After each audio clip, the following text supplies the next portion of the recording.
Shostakovich was not only an important figure in Soviet Union, but simply a musical hero, because he described so much the difficulties of that time for a human being in Russia and in Soviet republics. And my connection to Shostakovich music starts at a very early stage when I was 4 or 5 years old.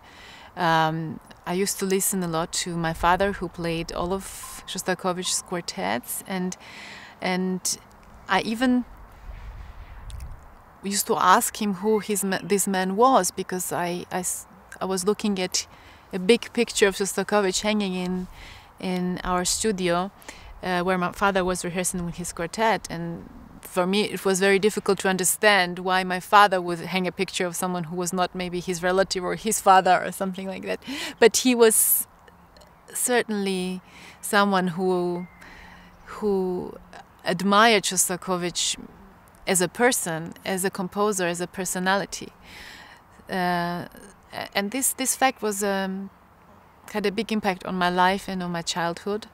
And I heard all the symphonies when I was before the age of 10. I used to go to the concerts with my parents, and because I lived in a time where the communist time and the regime went towards the end, of course people were much more open about the fact that Shostakovich was a composer that, you know, couldn't get through with his music for a long time and had difficulties in his country.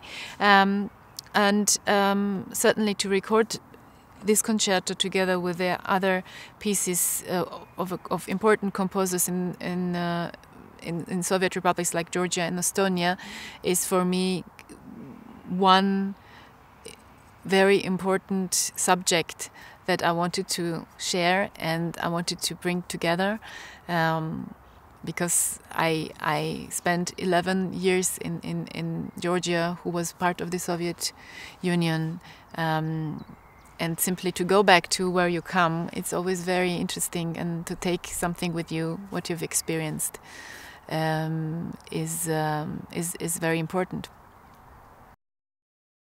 I think, like in many other works, Shostakovich describes a life of a person in the Soviet Union at that time, and which is full of fear, despair, hopelessness.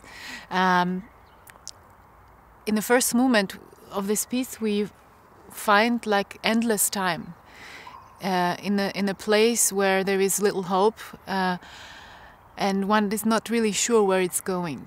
But from the second movement on, we hear a lot of real aggression that took place in that time, which goes into the third movement, which is a really painful third movement, a cadenza that is really starting with a very sort of sad and tragical explanation of a person of his own life, but which ends quite hysterical I would say which ends in history, because I think he's simply describing a life of maybe a Jew in Soviet Union who is really scared to be the one, to become the one who would be taken by the communists. And I think that also the last moment, it's like an accomplishment of the whole work,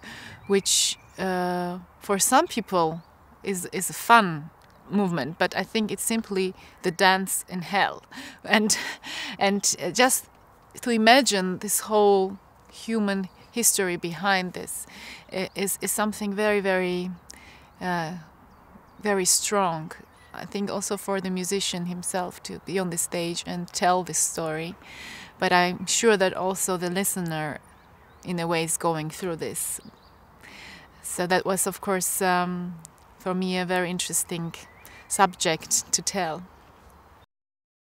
Giya Kancheli is one of the best composers for film music as well.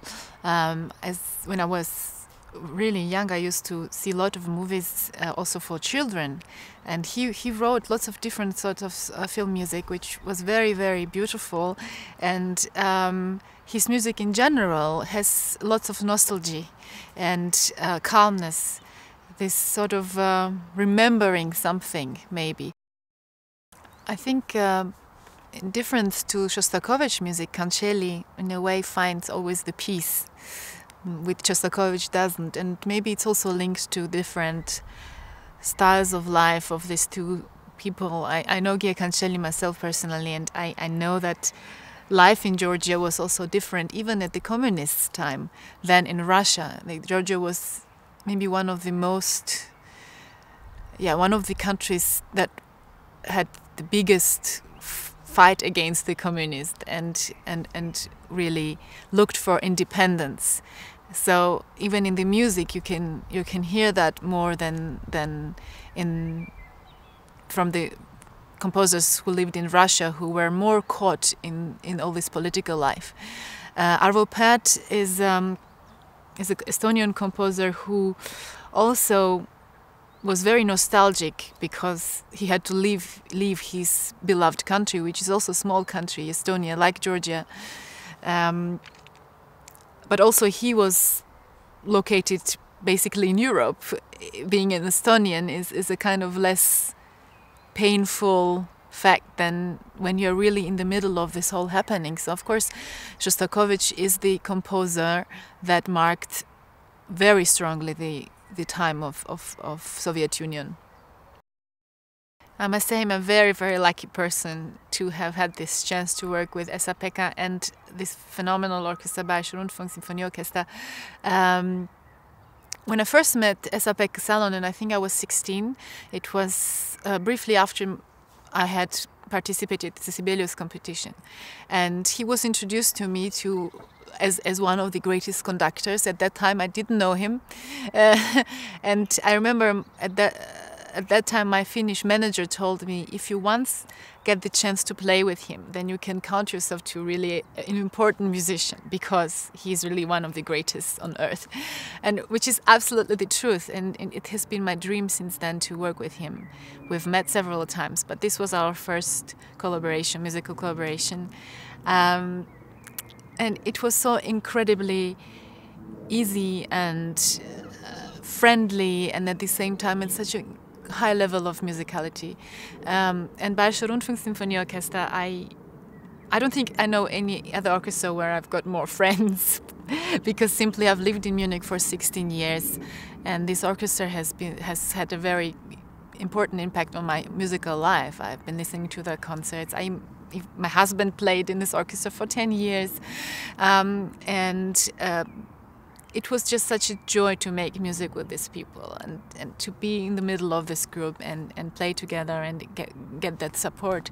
I've been always a very big fan of them, and now to keep that on a CD, this memory, is for me something very, very special.